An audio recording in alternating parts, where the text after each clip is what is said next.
Yamal, Gavi, Pedri, Pau Cubarsí, Fermín López, Marc Bernal, problemas, tanto a nivel financiero como institucional, durante los últimos 100 años aproximadamente, ha sucedido más frecuentemente de lo que podrías pensar, y sin embargo, de algún modo, siempre han encontrado la manera de salir adelante. Lo que me interesa del Barcelona en los últimos 20 años es que las decisiones han recaído básicamente en 3 hombres, todos los cuales han estado en la junta y, aparentemente, se han turnado en sus roles: Joan Laporta, Josep Bartomeu y Sandro Rosell. Las personas que supuestamente están involucradas en pagar a los árbitros. Los que accionan más palancas de las que existieron jamás.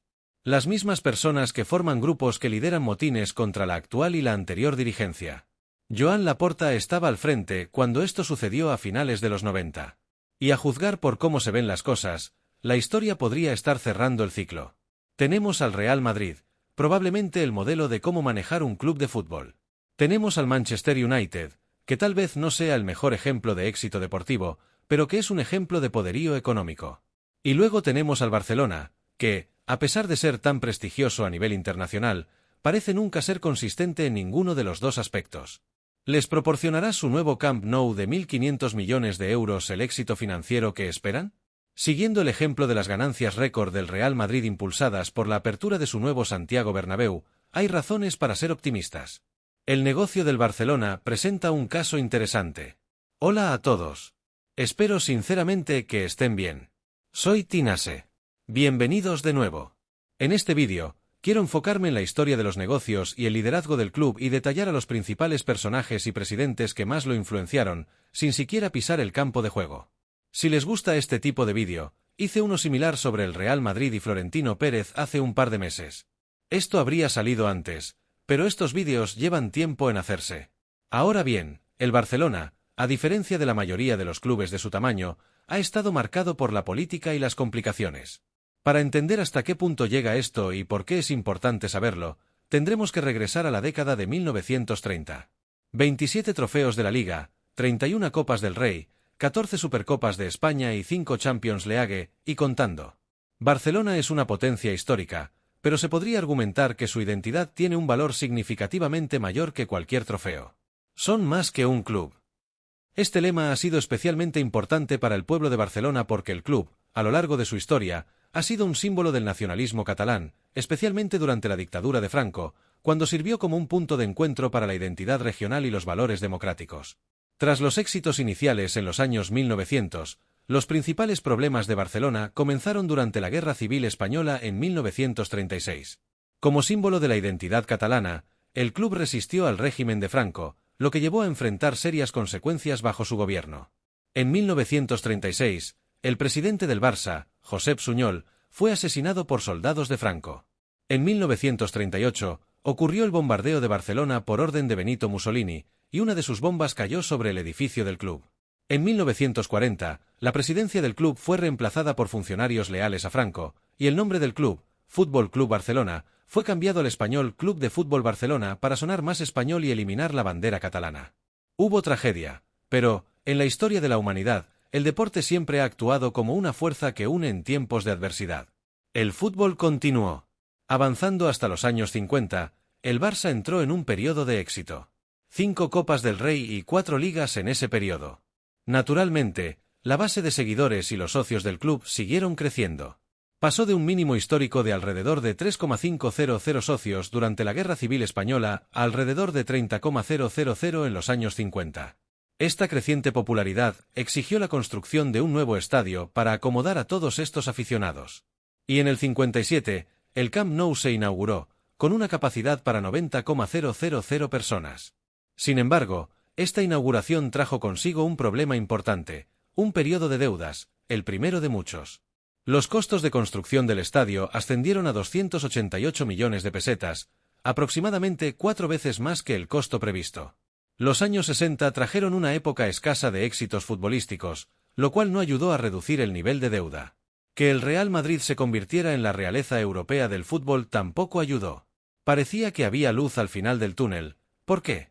Johan Cruyff fue fichado en 1973 por un récord mundial de $2 millones. Venía de ganar 3 Champions consecutivas con el Ajax antes de su llegada a Barcelona, y mantuvo el impulso al ganar la Liga en el 74. Tristemente, esto fue breve, y los trofeos no llegaron como se esperaba.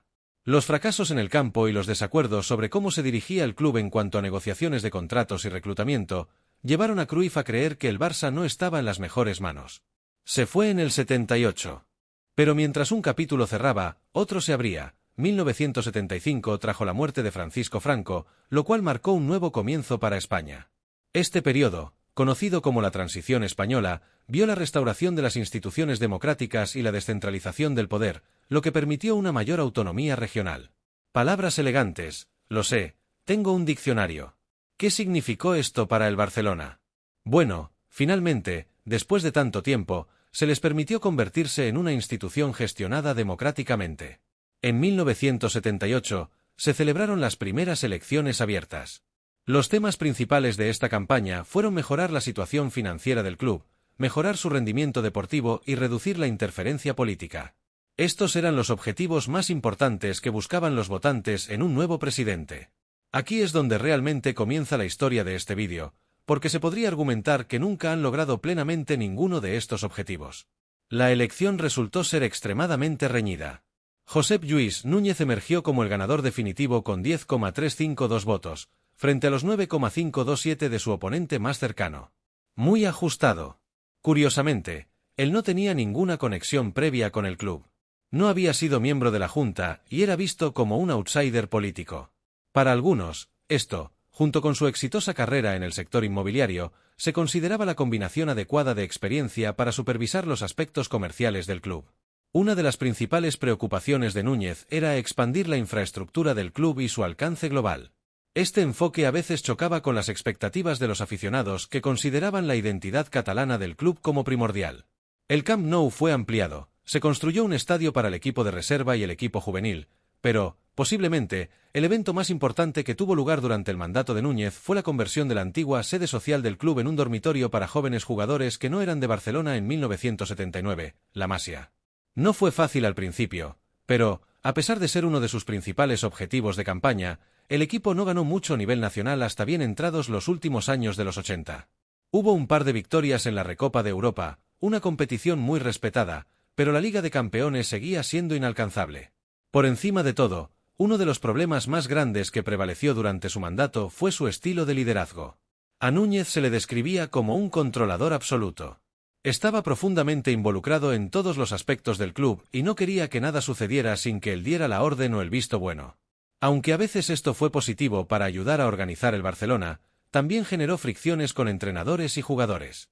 Esta estricta supervisión, especialmente en el lado financiero, llevó a que el club fuera muy estricto con los contratos, lo que contribuyó a la salida de figuras clave y superestrellas como Diego Maradona, Johan Cruyff antes que él, Ronaldo y Luis Figo después. En los años 80, el Barcelona, como muchos clubes de fútbol, dependía en gran medida de los ingresos de los días de partido, particularmente de la venta de entradas como su principal fuente de ingresos. Los derechos de transmisión y el merchandising, que dominan el fútbol hoy en día, no estaban completamente desarrollados. Esta dependencia de una sola fuente de ingresos hacía al club vulnerable a las fluctuaciones en la asistencia y más. Consciente de esto, era importante comprar a los jugadores adecuados y no derrochar en nada. Pero Núñez era ambicioso. Quería la Liga de Campeones. Era comprensible que, a pesar de cuidar cada centavo en ocasiones, supiera que debía gastar dinero aquí y allá, pero cometió su buena cuota de malas contrataciones e inversiones, y también le resultó difícil estabilizar la masa salarial, todo mientras los ingresos seguían siendo inestables. Aún así, tenía algunos trucos bajo la manga. En 1987, Núñez creó un nuevo modelo de negocio que permitía al club pagar menos impuestos sobre los salarios de los jugadores. Con esta nueva política, el club pudo transferir la mitad de los salarios de los jugadores a un contrato de derechos de imagen, que tenía una carga tributaria significativamente menor. Este modelo fue muy beneficioso para el club y los futbolistas, ya que recibirían una mayor parte de su salario. Todos estaban contentos. Hasta que las autoridades españolas se involucraron y comenzaron a investigar. Odio cuando eso pasa. Concluyeron que esto no cumplía con las regulaciones de la liga, obligando al club a volver al modelo anterior. Los jugadores pidieron a Núñez que compensara la diferencia que perdieron antes de volver al modelo antiguo. En cambio, él se rió en sus caras y dijo, «No bueno». Además, exigió a los jugadores que ya habían sido pagados con ese modelo que devolvieran el dinero extra que habían recibido. Ya nadie estaba contento. Las tensiones entre Núñez y todos los involucrados con el club se habían estado acumulando durante alrededor de una década en este punto, y después de otro año de fracasos en la temporada 87-88, muchos ya estaban hartos. En sexto lugar en la liga, con 4 partidos restantes en esa temporada, ya estaban 23 puntos abajo. Entonces, el 28 de abril de 1988, la mayoría del primer equipo y el entrenador, Luis Aragonés, un entrenador que ganó la Eurocopa en 2008, organizaron un motín en el Hotel Hesperia para discutir el papel de Núñez y la terrible gestión de estos contratos de jugadores. En este motín, los jugadores acusaron a Núñez de socavar los valores históricos del club. Exigieron mejores salarios, más respeto y su carta de renuncia. Uno pensaría que esto sería suficiente para expulsarlo. No lo fue. Muchos aficionados se pusieron del lado de Núñez y culparon a los jugadores.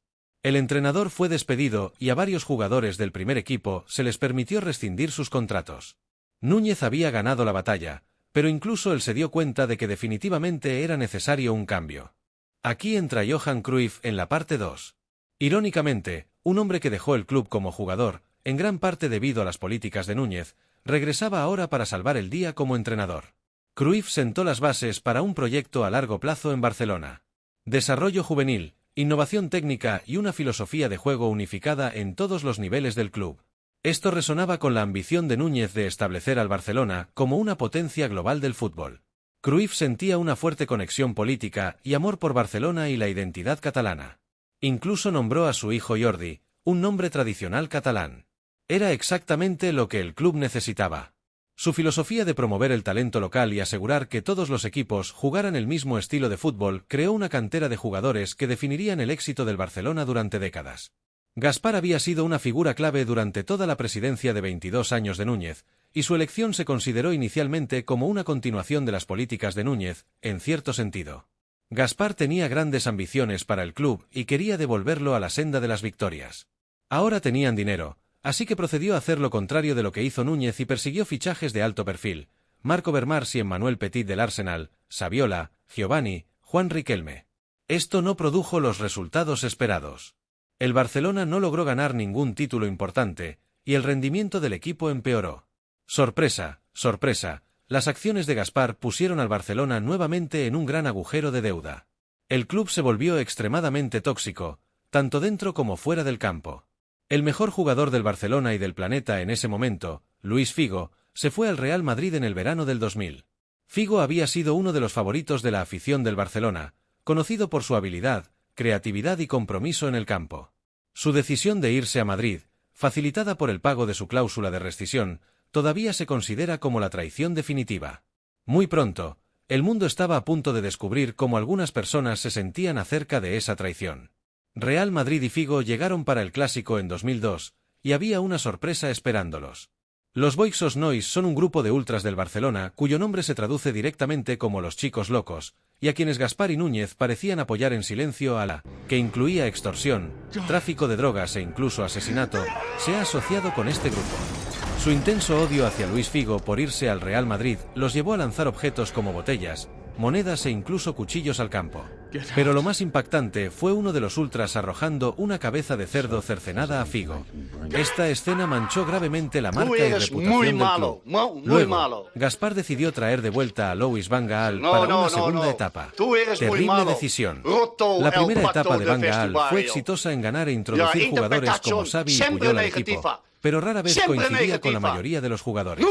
Su personalidad y estilo fue una razón importante para que las estrellas quisieran irse. La historia se repitió. Su segunda etapa fue mucho peor y solo intensificó los niveles de toxicidad del ya extremadamente tóxico ambiente que rodeaba al Barcelona. El equipo luchaba en la liga, encontrándose en la mitad baja de la tabla durante gran parte de la temporada. Los jugadores estaban descontentos con sus roles bajo esta gestión. El descontento de los fans creció a medida que el rendimiento del equipo no mejoraba. Se llevaron a cabo muchas protestas de los aficionados, y los continuos malos resultados llevaron al despido de Van Gaal en enero de 2003. Poco después, reconociendo que la crisis del club era demasiado profunda para que él la resolviera, Joan Gaspar renunció. La gestión de Gaspar pudo haber sido la peor en la historia del club después de Independ. La toxicidad, la mala administración, la falta de trofeos. Para 2003, el costo salarial del Barcelona consumía más del 80% de sus ingresos, dejando poco margen para maniobrar en otras áreas de las operaciones del club. Nadie sabía lo que estaba pasando. Era un caos. Poco después de la renuncia de Gaspar, llegó una nueva elección y una nueva cara, una que cambiaría completamente el panorama del club. Joan Laporta, el miembro 13,352, ganó las elecciones de 2003, marcando un nuevo comienzo para el club. Trajo mucha esperanza a los fanáticos y a la gente del club, ya que durante los años 90 había estado cada vez más involucrado en la política catalana. Sin embargo, se le veía lo suficientemente astuto como para no dejar que esto afectara la gestión del club ni permitiera que los problemas del pasado resurgieran. Un abogado de gran éxito y alta educación, nacido y criado en Barcelona. Al asumir el cargo, Laporta tenía mucho que manejar. Heredó una de las atmósferas más tóxicas en toda la historia del deporte, un equipo financieramente inestable, mal gestionado y con bajo rendimiento. Uno de sus primeros pasos para reformar al Barcelona fue cortar los lazos del club con los Boix Osnois, prohibiéndoles el acceso al Camp Nou, algo que Núñez y Gaspart nunca se acercaron a hacer. Volviendo por un momento a las elecciones presidenciales, Laporta incluyó una parte interesante en su manifiesto. Quería fichar a David Beckham y anunció a la prensa que se había llegado a un acuerdo de precio con el Manchester United, afirmando que Beckham iría al Barça si él era elegido. Esto era extraño, ya que era de conocimiento público que Beckham ya estaba en negociaciones avanzadas con el Real Madrid. Lo aún más extraño fue que Florentino Pérez no dijo nada.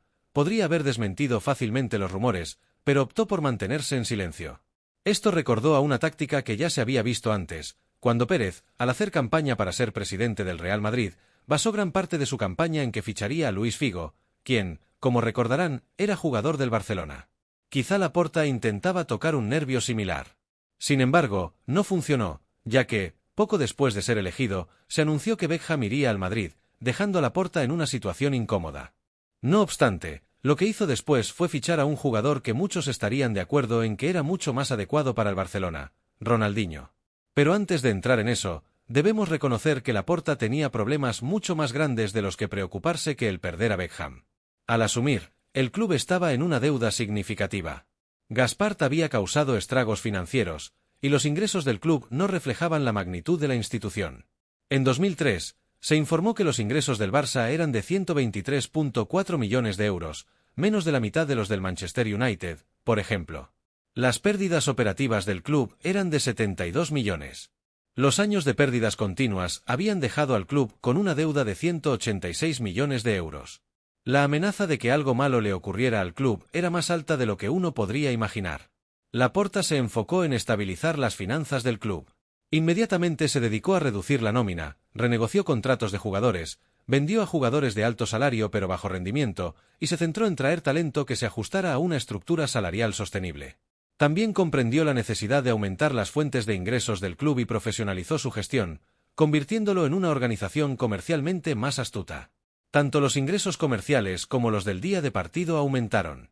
Lo más impresionante que hizo Laporta fue centrarse en fichajes estratégicos que ayudaron al club en el campo. Contrató a Frank Rijkaard como entrenador, lo cual fue un nombramiento perfecto para liderar al club en el campo. Bajo Rijkaard, y con Ronaldinho liderando, el Barcelona comenzó a recuperar su estatus como uno de los mejores clubes de Europa. El hecho de que la temporada 2003 a 2004 terminara con el Barcelona en segundo lugar en la Liga, apenas un año después de haber estado peligrosamente cerca de la zona de descenso, ya era un gran avance. Todo lo que Rijkaard necesitaba era tiempo para trabajar con sus jugadores, y gracias al sólido apoyo de Laporta, se le permitió hacerlo. Al comienzo de la temporada 2004 a 2005, dos grandes incorporaciones llegaron al Barcelona, Deco y Samuel Eto'o. La Masía también brilló, con jugadores como Xavi, Iniesta y, desde 2004, Lionel Messi. Además, para la temporada 2004 a 2005, Xavi Hernández era el único jugador que enlazaba las listas de 1998 a 99 y 2004 a 2005. Esta resurrección llevó al Barcelona a recuperar su corona como campeones de la Liga en las temporadas 2004 a 2005 y 2005 a 2006. Gracias a esta buena racha, solo 3 años después de su mandato, muchos veían a Laporta como una buena combinación de los atributos positivos de sus predecesores. Extremadamente ambicioso, pero también pragmático, con un entendimiento de la necesidad de equilibrio.